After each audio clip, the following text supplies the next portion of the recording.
1985, year 2000 and 2026, 4 different time years.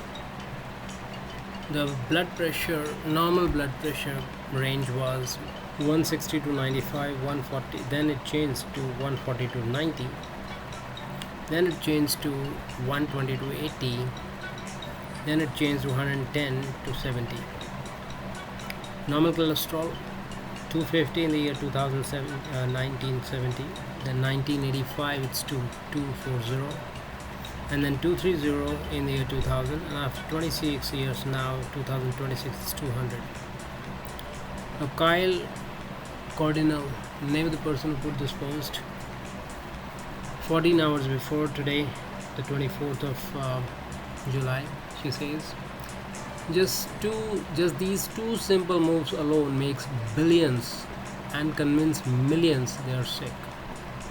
A system that profits from the sickness will do everything it can to make you sick.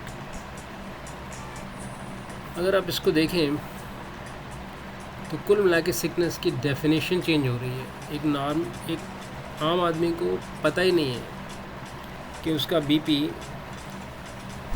160/95 है या 110/70 है. उसको पता ही नहीं. हो सकता है वो बिल्कुल नॉर्मल फील कर रहा हो, लेकिन उसको बीमार बनाया जा रहा है ऑन पेपर्स. ऐसे बहुत सारे टेस्ट हैं जिसमें डॉक्टर एस रूप रॉय चौधरी बोलते हैं कि आपको ऑन पेपर्स बीमार बनाया जा रहा है और कुछ नहीं है. You may not have that disease. Normal cholesterol, और यही किसी इंग्लिश पर्सन ने लिखी है,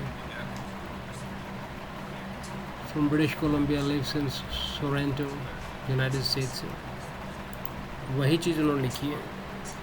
नॉर्मल कोलेस्ट्रॉल की जो डेफिनेशन है वो 250 से घटते घटते 200 हो गई. तो सिर्फ कुल मिला के आपको बीमार ऑन पेपर्स किया जा रहा है, और इसलिए अपना डॉक्टर बनना बहुत ज़रूरी है. नहीं तो ये सिस्टम जो है आपको बीमार बना के और अपनी दवाइयाँ बेचेगा और कुछ नहीं करेगा. उन दवाइयों की ज़रूरत है नहीं है, डजंट मैटर, उनको उससे कुछ नहीं मिला. जब वो बोर्ड रूम में सेल्स की मीटिंग करते हैं तो वो ये नहीं देखते कि हमने कितना बीपी ठीक किया, हमने कितना कोलेस्ट्रॉल ठीक किया. वहाँ पर बात होती है कि हमने बीपी की कितनी दवाइयाँ बेची, कितना यूनिट्स बेचे, कितना हमारा टर्नओवर रहा, सेल्स टारगेट मीट हुए या नहीं हुए. नॉर्मल कोलेस्ट्रॉल के लिए भी यही.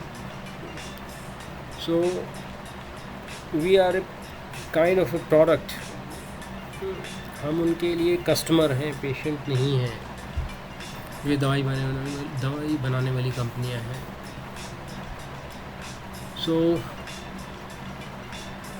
जो डॉक्टर BRC बोल रहे हैं वो यहाँ पर सर्टिफाइड हो रही है. तो इसलिए विद एविडेंस के साथ ये सब कुछ लेके आया, so that you know what's happening. Thank you.